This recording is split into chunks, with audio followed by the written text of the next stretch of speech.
Good morning once again, all you beautiful Bible buddies. I forgot to turn on my mic, so I got a good 9 or 10 paragraphs in there. So whoopsies. We left off last on chapter 4. Yes, everything's on, microphone's on, of Deuteronomy, chapter 4. And now, O Israel, listen to the statutes and the rules that I am teaching you, and do them, that you may live, and go in and take possession of the land that the Lord, the God of your fathers, is giving you. You shall not add to the word that I command you, nor take from it, that you may keep the commandments of the Lord your God that I commanded you. Your eyes have seen what the Lord did at Baal Peor, for the Lord your God destroyed from among you all the men who followed the Baal of Peor. But you who held fast to the Lord your God are all alive today. See, I have taught you statutes and rules, as the Lord my God commanded me, that you should do them in the land that you are entering to take possession of it. Keep them and do them, for that will be your wisdom and your understanding in the sight of the peoples, who, when they hear all these statutes, will say, Surely this great nation is a wise and understanding people. For what great nation is there that a God so near to it as the Lord our God is to us whenever we call upon him? And what great nation is there that has statutes and rules so righteous as all this law that I set before you today? Only take care and keep your soul diligently, lest you forget the things that your eyes have seen, and lest they depart from your heart all the days of your life. Make them known to your children and your children's children.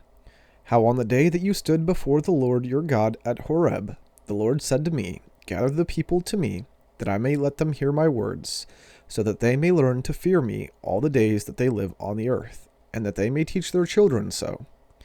And you came near and stood at the foot of the mountain, while the mountain burned with fire to the heart of heaven, wrapped in darkness, cloud, and gloom.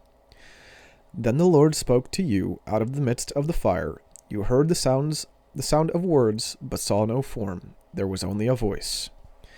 And he declared to you his covenant, which he commanded you to perform, that is, the 10 Commandments. And he wrote them on 2 tablets of stone. And the Lord commanded me at that time to teach your statutes and rules, that you might do them in the land that you are going over to possess. Therefore watch yourselves very carefully, since you saw no form on the day that the Lord spoke to you at Horeb out of the midst of the fire. Beware lest you act corruptly by making a carved image for yourselves, in the form of any figure, the likeness of male or female, the likeness of any animal that is on the earth, the likeness of any winged bird that flies in the air, the likeness of anything that creeps on the ground, the likeness of any fish that is in the water under the earth. And beware lest you raise your eyes to heaven, and when you see the sun and the moon and the stars, all the host of heaven, you be drawn away and bow down to them and serve them, things that the Lord your God has allotted to all the people under the whole heaven. But the Lord has taken you and brought you out of the iron furnace, out of Egypt, to be a people of his own inheritance, as you are this day. Furthermore, the Lord was angry with me because of you, and he swore that I should not cross the Jordan, and that I should not enter the good land that the Lord your God is giving you for an inheritance. For I must die in this land. I must not go over the Jordan, but you shall go over and take possession of that good land. Take care lest you forget the covenant of the Lord your God which he made with you, and make a carved image the form of anything that the Lord your God has forbidden you. For the Lord your God is a consuming fire, a jealous God. When you father children and children's children, and have grown old in the land, if you act corruptly by making a carved image in the form of anything, and by doing what is evil in the sight of the Lord your God, so as to provoke him to anger, I call heaven and earth to witness against you today, that you will soon utterly perish from the land that you are going over the Jordan to possess. You will not live long in it, but will be utterly destroyed. And the Lord will scatter you among the peoples, and you will be left few in number among the nations where the Lord will drive you. and there you will serve gods of wood and stone, the work of human hands that neither see nor hear nor eat nor smell. But from there you will seek the Lord your God, and you will find him, if you search after him with all your heart and with all your soul. When you are in tribulation, and all these things come upon you in the latter days, you will return to the Lord your God and obey his voice. For the Lord your God is a merciful God. He will not leave you or destroy you or forget the covenant with your fathers that he swore to them. For ask now of the days that are past, which were before you, since the day that God created man on the earth, and ask from one end of heaven to the other whether such a great thing as this has ever happened or was ever heard of. Did any people ever hear the voice of a God speaking out of the midst of the fire, as you have heard, and still live? Or has any God ever attempted to go and take a nation for himself from the midst of another nation, by trials, by signs, by wonders, and by war, by a mighty hand and an outstretched arm, and by great deeds of terror, all of which the Lord your God did for you in Egypt before your eyes? To you it was shown that you might know that the Lord is God, there is no other besides him. Out of heaven he let you hear his voice, that he might discipline you. And on earth he let you see his great fire, and you heard his words out of the midst of the fire. And because he loved your fathers, and chose their offspring after them, and brought you out of Egypt with his own presence by his great power, driving out before you nations greater and mightier than you, to bring you in, to give you their land for an inheritance, as it is this day. Know therefore today, and lay it to your heart, that the Lord is God in heaven above, and on the earth beneath. There is no other. Therefore you shall keep his statutes and his commandments, which I command you today, that it may go well with you and with your children after you, and that you may prolong your days in the land that the Lord your God is giving you for all time. Then Moses set apart 3 cities in the east beyond the Jordan, that the manslayer might flee there, anyone who kills his neighbor unintentionally, without being at enmity with him in time past. He may flee to one of these cities and save his life. Bezer in the wilderness on the tableland for the Reubenites, Ramoth in Gilead for the Gadites, and Golan in Bashan for the Manassites. This is the law that Moses set before the people of Israel. These are the testimonies, the statutes, and the rules which Moses spoke to the people of Israel when they came out of Egypt. Beyond the Jordan, in the valley opposite Beth Peor, in the land of Sihon, the king of the Amorites, who lived at Heshbon, whom Moses and the people of Israel defeated when they came out of Egypt. And they took possession of his land and the land of Og, the king of Bashan, the 2 kings of the Amorites, who lived to the east. Who lived to the east beyond the Jordan, from Aroer, which is on the edge of the valley of Arnon, as far as Mount Sirion, that is Hermon, together with all the Arabah on the east side of the Jordan, as far as the sea of the Arabah under the slopes of Pisgah. Which brings us to chapter 5.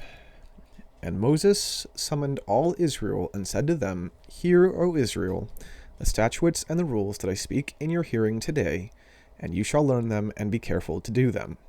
The Lord our God made a covenant with us in Horeb. Not with our fathers did the Lord make this covenant, but with us, who are all of us here alive today. The Lord spoke with you face to face at the mountain, out of the midst of the fire, while I stood between the Lord and you at that time, to declare to you the word of the Lord. For you were afraid because of the fire, and you did not go up into the mountain.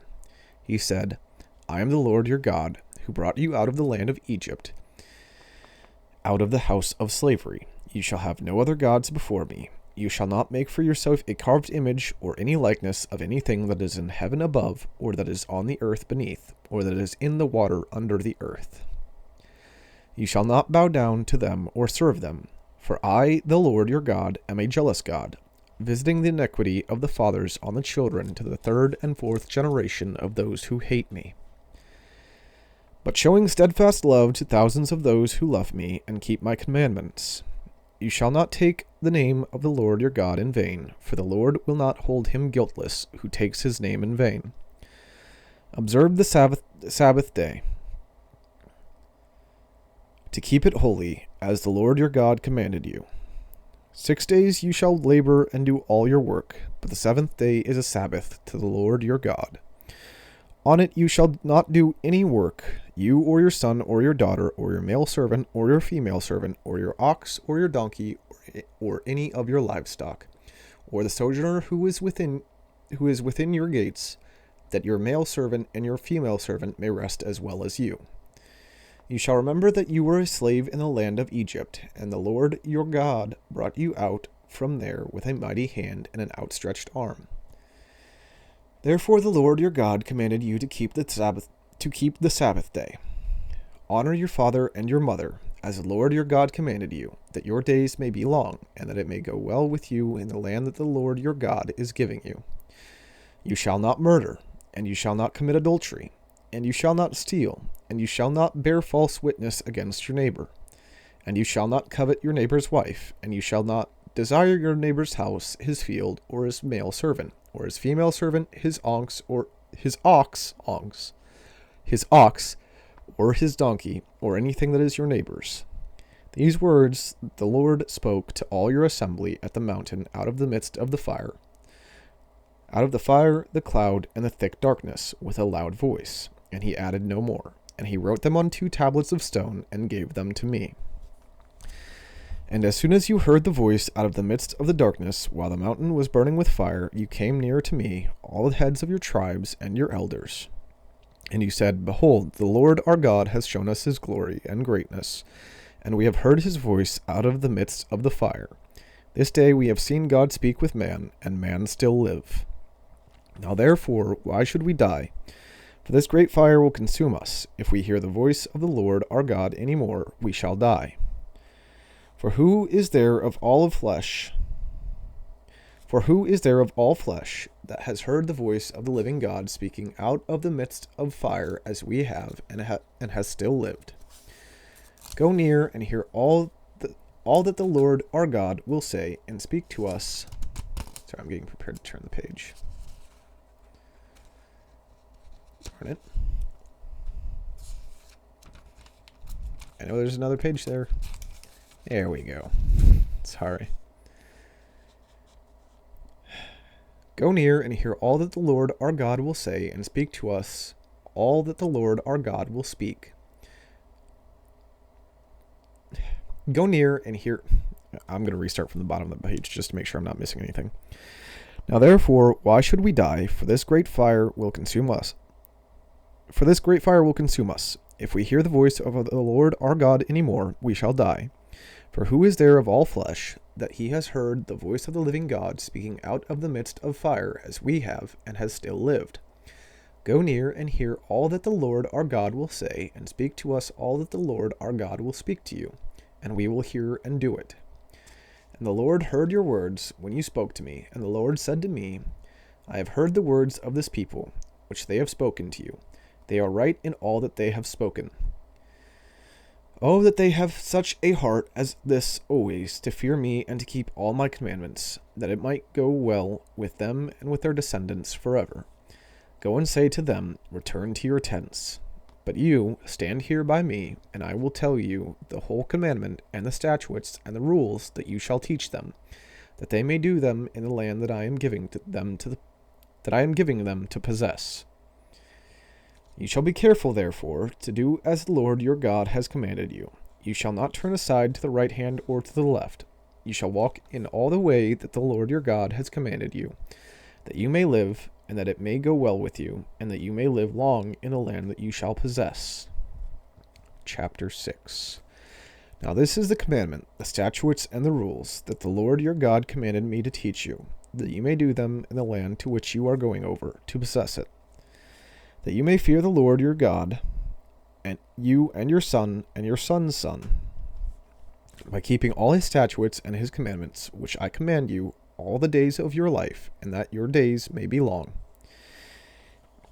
Hear, therefore, O Israel, and be careful to do them, that it may go well with you, and that you may multiply greatly as the Lord, the God of your fathers, has promised you, in a land flowing with milk and honey. Hear, O Israel, the Lord our God, the Lord is one. You shall love the Lord your God with all your heart, and with all your soul, and with all your might. And these words that I command you today shall be on your heart. You shall teach them diligently to your children, and shall talk of them when you sit in your house, and when you walk by the way, and when you lie down, and when you rise. You shall bind them as a sign on your hand, and they shall be as frontlets between your eyes. You shall write them on the door posts of your house and on your gates. And when the Lord your God brings you into the land that he swore to your fathers, to Abraham, to Isaac, and to Jacob, to give to you, with great and good cities that you did not build, and houses full of all good things that you did not fill, and cisterns that you did not dig, and vineyards and olive trees that you did not plant, and when you eat and are full, then take care lest you forget the Lord who brought you out of the land of Egypt, out of the house of slavery. It is the Lord your God you shall fear. Him you shall serve, and by his name you shall swear. You shall not go after other gods, the gods of the peoples who are around you. For the Lord your God in your midst is a jealous God, lest the anger of the Lord your God be kindled against you, and he destroy you from off the face of the earth. You shall not put the Lord your God to the test, as you tested him at Massah. You shall diligently keep the commandments of the Lord your God, and his testimonies and his statutes, which he has commanded you. And you shall do what is right and good in the sight of the Lord, that it may go well with you, and that you may go in and take possession of the good land that the Lord swore to give to your fathers, by thrusting out all your enemies from before you, as the Lord has promised. When your son asks you in time to come, what is the meaning of the testimonies and the statutes and the rules that the Lord our God has commanded you, then you shall say to your son, we were Pharaoh's slaves in Egypt, and the Lord brought us out of Egypt with a mighty hand. And the Lord showed signs and wonders, great and grievous, against Egypt and against Pharaoh and all his household before our eyes. And he brought us out from there, that he might bring us in and give us the land that he swore to our fathers. And the Lord commanded us to do all these statutes, to fear the Lord our God, for our good always, that he might preserve us alive, as we are this day. And it will be righteousness for us if we are careful to do all this commandment before the Lord our God, as he has commanded us. Which brings us to chapter 7, which is where I'll stop, because I do want to mention something. There was something I read at the beginning of this, back at chapter 4. Let's go find it real quick.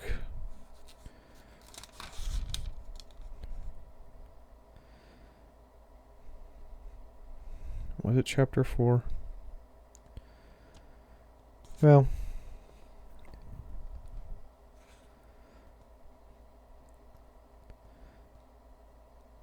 anyways, yeah, it is chapter 4. It's the whole, you shall not add to the word that I command you, nor take from it.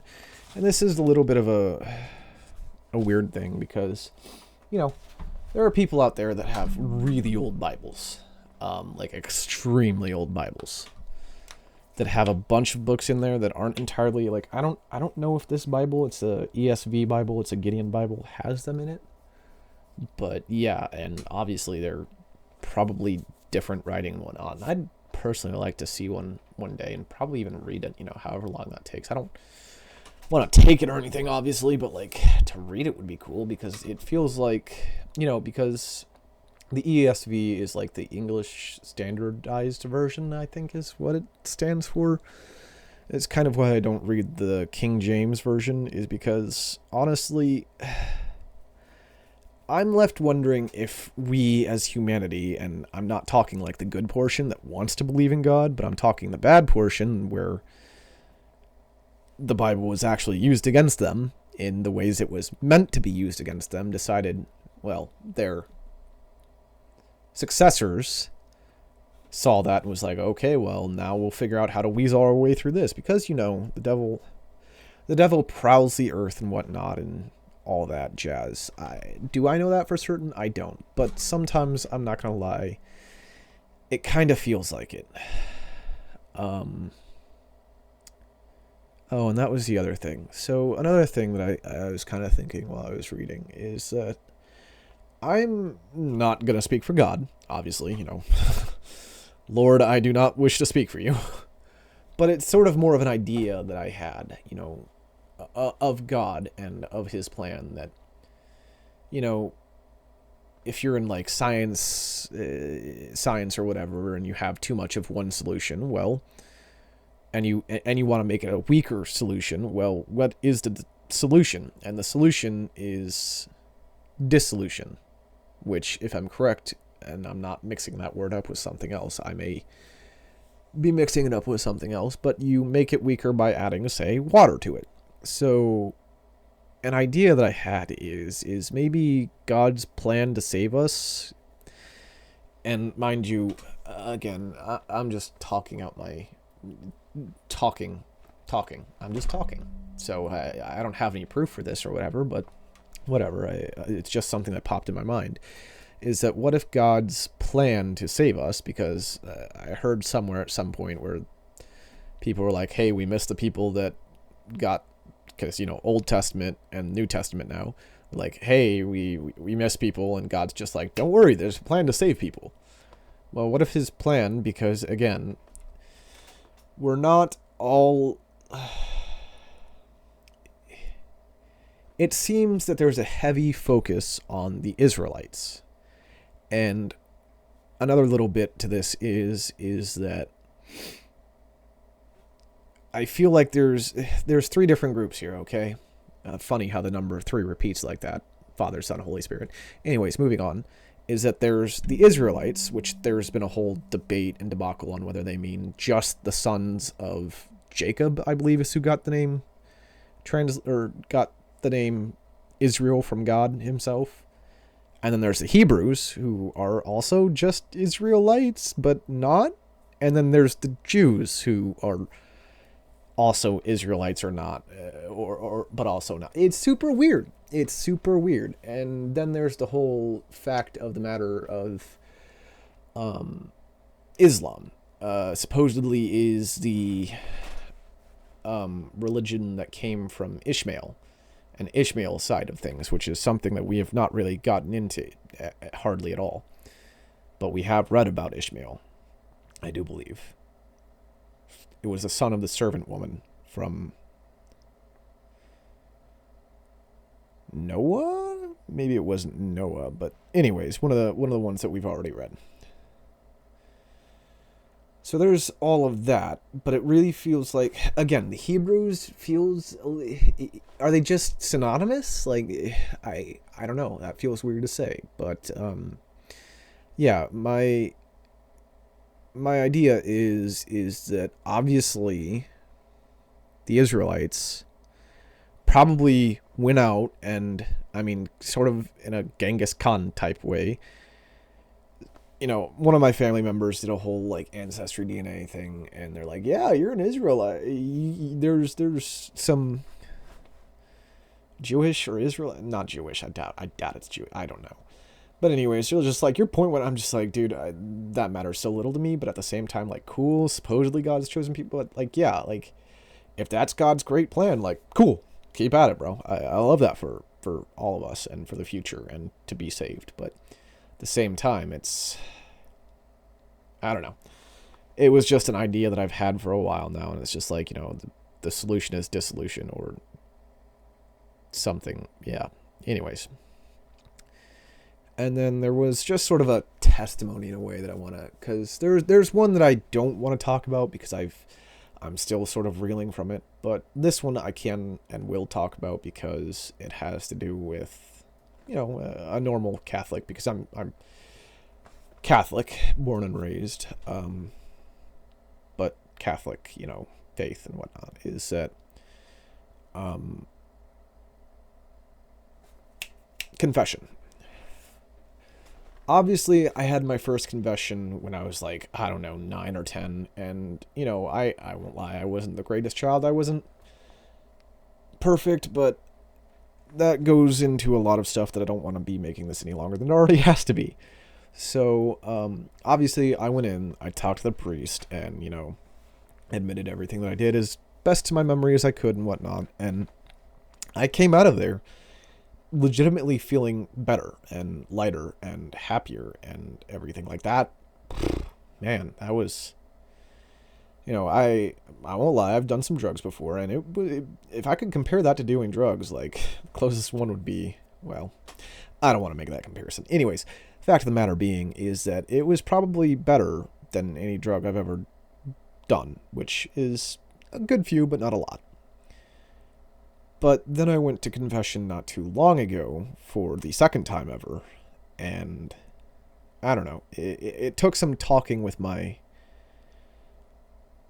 person that went with me, and I mean, it started to feel better after I talked to them about that, but not nearly at the same amount that it did when I was a young lad going through it for the first time. And I don't know, it just feels like there's something to be said there. Who knows?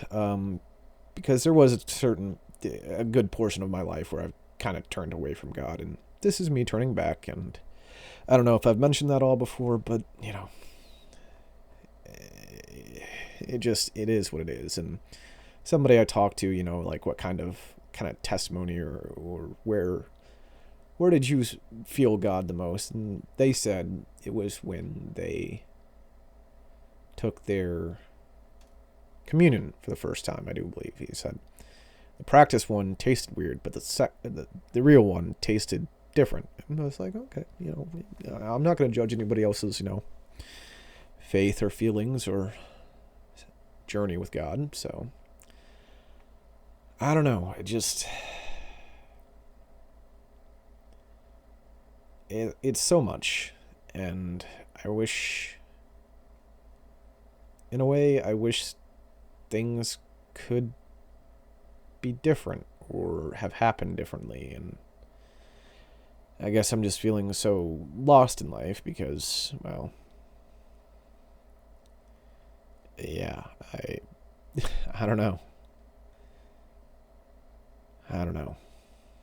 I'd like to open up more, but yeah, I don't want to be getting too down in the dumps and whatnot. So that was Deuteronomy for today, and that was today's Bible reading session. I hope all of you are having a wonderful time, day, month, week, year, who knows. I hope your day has been good.